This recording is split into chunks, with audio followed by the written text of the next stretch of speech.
My name's Dave DeBow, founder of MoneyPartnerFormula.com, and this show is built for everyday real estate investors who are actively doing deals and looking to scale using other people's money. So if you're an active real estate investor and you want to get featured on this show to talk about your own real estate and capital raising experiences, then just go to daveinterviewsyou.com. Now let's get rolling with this episode, and remember to subscribe for daily interview content. Welcome back, everybody. So if you've been thinking about syndications, if you've been thinking about getting into that space, you probably know that there are GPs and there are limited general partners and limited partners. And within the general partner space, there are all sorts of different specialties, and it's not usually possible for one person to wear all those hats. So today we've got a special guest zooming in from North Carolina.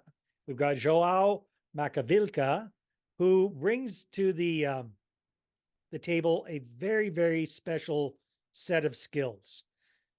Kind of sounds like the movie Taken with Liam Nielsen does it, right? But the skill set he brings to the table as a GP is really around the construction side of things. So we're going to have an interesting conversation talking about syndications, talking about that specialty, and hopefully I'll be able to get some good nuggets from Joao about, if that isn't your specialty, how to find a good partner who has that. So Joao, welcome to the show. Great to have you here.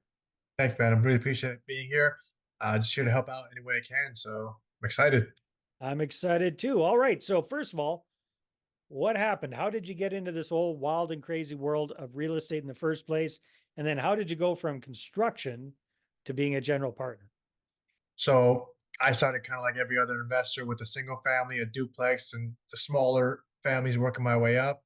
I thought it was going to take me, 10 years, 5 years, whatever you want to call it, to level up, if you would. And did a lot of things on my own, which was working, but at a very slow pace. So I just decided one day to get out of my comfort zone, started going to these local events, obviously reading books, podcasts, listening here and there, and just going to the local real estate events and went to one. I'm very introverted, so I sat in the back, minding my own business. You'll meet extroverts there. They'll force you to talk. They'll shake your hand. They'll bring you to tables. So it's a great place to be because they've all got that mindset of they want more, they want to grow. They've been through this, they've been through that, or you've been through it, and I can help them out. And I met one of my partners there when I was asked to speak a little bit on construction because that was one of the biggest things that a lot of investors didn't have. Yeah. So they just asked me to speak real quick on how to look for bids, how to find contractors, how to, vet them, whatnot. My partner today came up to me and said, "Hey, you have a minute? Let's talk, and I'd like to pick your brain." A few weeks later, just met his other partner, and we've been together. I want to say going on 7, 8 months now. We're able to close on 2 commercial properties. We got one more in the contract, and we're just growing like crazy. And it's just finding those network people that fit in your zone, being together. It's just been a game changer completely for all of us. We're all comfortable now. We're all in our spot where we can perform great. It's just been amazing.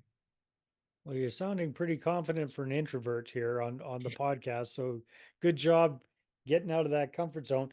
So did you, when it comes to the construction side of things, were you working in construction? Did you have your own construction company? What did that look like? So I started doing the simple renovations on my own, trying to save money here and there, working on weekends or after hours, doing what I can. Eventually, obviously, learning the code, making sure I was doing things right, not trying to skip out on pieces. Then it just took a toll on the body, took a toll on the time. I was missing potential leads, phone calls. So I was painting a wall. So eventually, I hired out a few guys, and like we all did, had to go through my own fair share of this guy's charging too much. I got to redo what this guy did, redo that, Mm. went to those pain points, and then eventually just learned about vertical integration, which I didn't know about until one of these events where you have your own construction company and the market rate could be, I don't know, $8,000 to paint a house. My in-house crew does it for 3, but I can charge the 8 and then just, help me out with the burr refinancing Yeah. too. So just learning You these. kind of double dipped a little bit there. Right, and I was just Yeah. like, "This is crazy. I didn't even know about this. It's illegal." It is, and, you're borrowing from yourself, and that is what the market rate is. You just control the construction side. Yeah. I've just been able to learn from so many people doing it that way. Ended up studying, taking the test, got my license in North Carolina as a GC, then commercial GC. Went to South Carolina, got that one, and now we pull permits as needed. If anything pops up and happens to our commercial properties or residential, we're good to go. I built my network of electricians, plumbers, HVAC, obviously my framers, my labor guys. We have in-house guys. So just the value that that brought to my team and to other local investors and whatnot, or even hopping on a call. If I met someone in Florida, Texas, they got a question, they'd shoot me a text or they'll just call me and ask a question, hit FaceTime me at Home Depot or through their project and just help each other out. It's a community that we all actually want each other to grow and learn. It's just been so welcoming and I want to help out every way I can. Very cool. So what were you doing for work? Did you jump right into real estate investing early on and just, be your own handyman kind of thing, and then that eventually led into the construction company? Were you working at something else? What did life look like before real estate?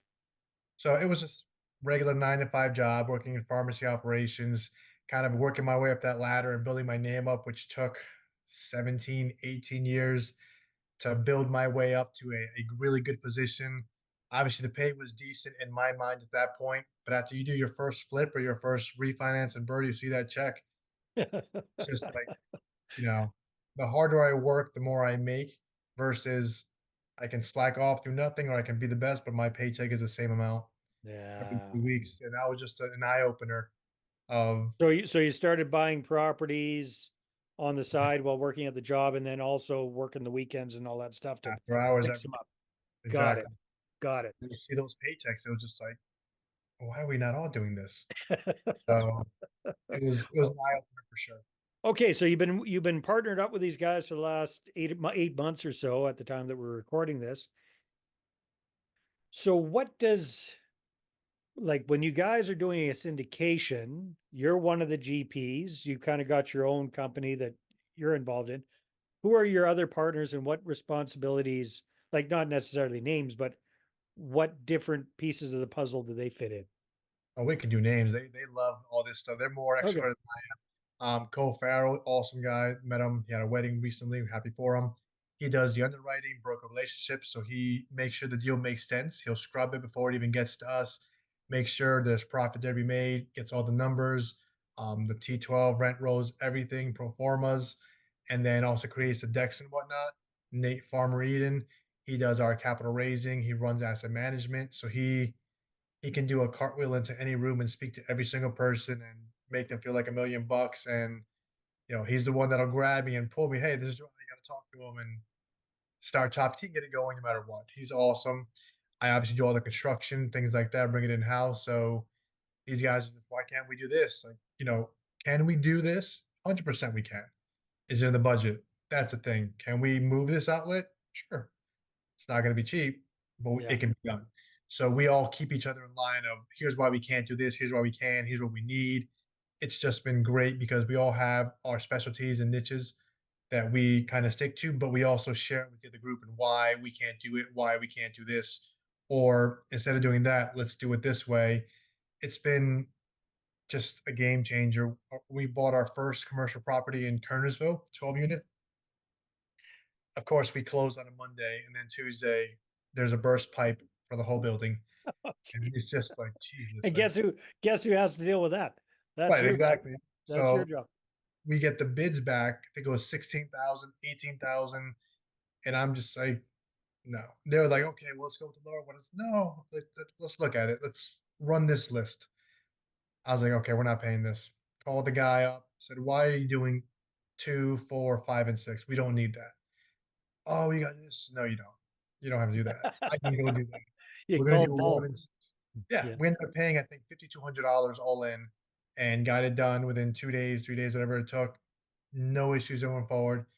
And they were pretty happy. And they're like, we saved over 11 grand. Like, how did you do that? I was like, if you don't speak the language, they're gonna try to get you any way they can. They're gonna throw all Yeah. these fancy things at you. I bring my value in to make sure we're only paying what we need to pay. And if I need to bring my guys and start digging a hole, we're gonna get it done. So it Mhm. all comes down to what needs to be done. Like I just cut some trees down a few days ago.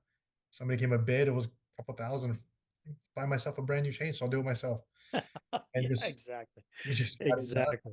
Hey, well, So that brings up an idea. You mentioned earlier on that you started attending these real estate investment events and people found out that you were a contractor and they're asking for advice like, how do you find good contractors? How do you, so there's lots of folks listening to this that either do flips or they do burrs or they self-manage properties. They need to get stuff fixed up. What do you recommend to somebody for finding a good contractor, especially in this crazy market where they're so few and far between and hard to find? lots of things. So one thing I tell people, you see a dumpster outside 30, 40 yards, just, drive by there. You see some guys working outside, have a conversation. You're also an investor. You want to look around the property. That's two ways to, one, find where they're working, two, kind of see their work. How are they doing? Are they just breaking it down? Are they cutting corners? Are they showing up? Second way is to go to Home Depot or Lowe's. First thing, they open at 6 in the morning, be there 6 to 7, walk around, kind of get a material list if you want, but also you'll see who those workers are that are going there first thing, getting all the material, all the supplies, and being at the job site by 8:30 or 9, versus the guy that gets out of bed at 9:30, 10, shows up at your job 11, 12, leaves at 3. You want those guys that are there first thing.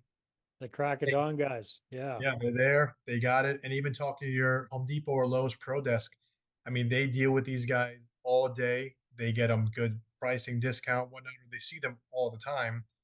So they can even just tell you, "Hey, here's my name." If you know people that are painters that come in, tell them you want to give out my number or here's my number, give me a call and do it that way because they see them all the time. That's really smart advice. Yeah. I mean, I'll go to Home Depot Yeah. 2 hours of myself and they see me coming, they'll shake my hand. How's it going? We got these new tools in. This is clearance. Like they get to know who you are because they want that business coming to their store consistently. So they'll get to know you and give you that personal touch. And okay, so again, if let's say it's just an average Joe real estate investor, he's not a contractor, he's doesn't have a construction company, he's not a, you know, super handy kind of guy necessarily. If he goes in there and asks the guys at Home Depot, they're probably going to try to sell him on their quote unquote in-house services, which they really sub out to these guys. So any issues there or that hasn't So been a problem? I'm not sure if Home Depot is going to get mad at me for this, but I've done that before where I'll get a granite guy from Home Depot to come. And obviously they're going to add their charge on top of that. I don't like that, but let me call you in a week or two. And once that Work expires, direct. Yeah. come back after the weekend or after hours. Well, that's their cost and I can do it for this. And, or I get a different property. I mean, you're paying for that third connection, which you don't Yeah. really have to. I mean, I do that at Sherwin-Williams all the time. Like, hey, recommend someone like, oh, I've got someone, but it's a 10% upcharge.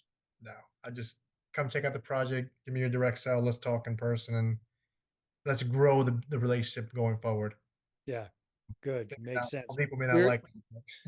we were talking a little bit before we pressed record that in addition to the construction side of things, you also help out from time to time with raising capital.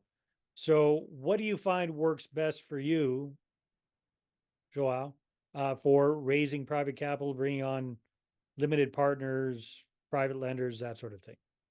So pretty much what helps me a lot is just showing what we've done in the past, showing the work we've done, and just letting everyone know what they can expect. Also, we're big advocates of you being part of that room. So GP or LP, whatever the case may be, if you want to be on those calls, those update calls, or you want to call us or text us, just see what's going on, and you're driving by the neighborhood and you want to see the property, and let us know you are, part owner of this in one way or another. Let's sit down and have a conversation. Raise your hand. You may not want to ask in front of a group of people. Just ask us privately, email it, whatever. Grow that trust and make sure they're all comfortable enough to turn every stone they want. If we don't have the answer, which we may not, we're going to work our way to find that answer for you and make sure we're prepared next time. Just like investing, Yeah. you may not run into copper before. When you do, going forward, you're going to make sure you know what to do. So we just got to build that trust and be that network that we need to, that we want and we expect. So Share the how do you find these people? I usually just do social media or going to these events, just shaking their hands, showing them what I've done, and Mm-hmm. then just doing active campaign where they get updates on what I've done or what's coming up or what may be coming up or how something else is doing. They'll get monthly updates or be able to just reach out and just have a call or a webinar coming up, I think, a week or Yeah. two. Yeah. So yeah, I mean, just hop on and ask questions and learn. That's And all. basically all of your partners are kind of doing the same thing as well. Yep. So it's kind of all three of you are combining forces and bringing new prospective investors to the table. As much Smart. value. Yeah. Awesome. Awesome. Awesome. Well, this has been great. If people would like to find out more and connect with you, what's the number one place they can go? I would say the number one place would be Instagram, and I can provide that link. And let me see if I can get that name for you. I think it's Joao. My first name JOAO MAC_STF. Perfect. All right. Well, this has been a great conversation. Thank you very much for your time and keep up the good work and all the best in your future endeavors. Thank you for having me. I really enjoyed it. All right, everybody, take care and we'll see you on the next episode. Hey there, I really hope you enjoyed that episode. And as always, if you want to listen to more daily interview content, make sure you subscribe. And if you're an active real estate investor and you're doing deals and you'd like to get featured on this show, then just head over to daveinterviewyou.com. Now, at moneypartnerformula.com, we help real estate investors to create a process for predictably getting capital so they can do more deals without relying on hard money lenders or the banks. We do this by building them a private capital marketing system. Now, if you want help turning yourself into a big money capital attraction machine, then book a call with our team to see how we can help. Just visit moneypartnerformula.com to find out more. All right, take care, and we'll see you on the next interview.